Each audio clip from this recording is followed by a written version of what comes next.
Бүгүндөн тарта облустар аралык коомдук транспорт токтотулат. Кыргызстандын бардык облустарында бүгүн 9-июлдан баштап облустар арасындагы жүргүнчү ташыган коомдук транспорттун шаарлар аралык автобустардын жүрүшү убактылуу токтотулат.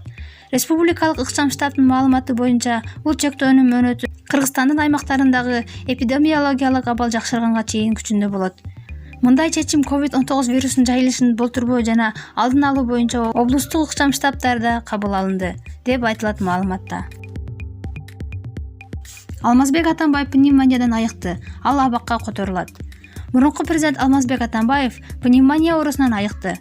Бул тууралуу бүгүн 9-июлда Улуттук коопсуздук мамлекеттик комитетинин басма сөз кызматы билдирди. Атайын кызматтын маалыматы боюнча анын абалы канааттандырарлык. Дарыгерлердин кеңешмеси өтүп, анын жыйынтыгы менен Атамбаев УКМКнын убактылуу кармоочу жайына которуу чечими кабыл алынды. Ал күнү-түнү дарыгерлердин көзөмөлүндө, деп айтылат маалыматта. Алмазбек Атамбаевден 2 тараптуу пневмония аныкталып, ал эми ПЧР тесттин жыйынтыгында коронавирус тастыкталган эмес. Ал президенттин жана өкмөттүн иш башкармалыгынын клиникалык ооруканасында, атайын ооруканада дарыланды. Маркумдардын сөөгү чуңкурга ыргытылып жаткан видео Кыргызстанда тартылган эмес, муфтият.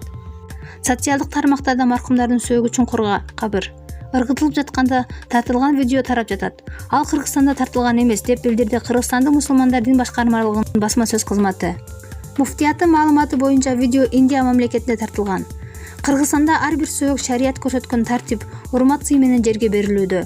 Маркумду акыркы сапарга узатууда жакын туугандары катышып, жаназа окулуп, кырдаалга жараша сактык чараларын сактоо менен коюлууда, деп айтылат маалыматта. Ысык көл облусу туристтер үчүн жабылбайт. Бул тууралуу өкмөттүн аймактагы өкүлчүлүгүнөн билдиришти. Эпидемиологиялык абал корчуп бараткандыктан тургундар туристтерди аймакка киргизбей коюу сунушун көтөрдү. Бирок штаб буга макул болгон жок. Буга жергиликтүү прокуратура дагы каршы чыкты.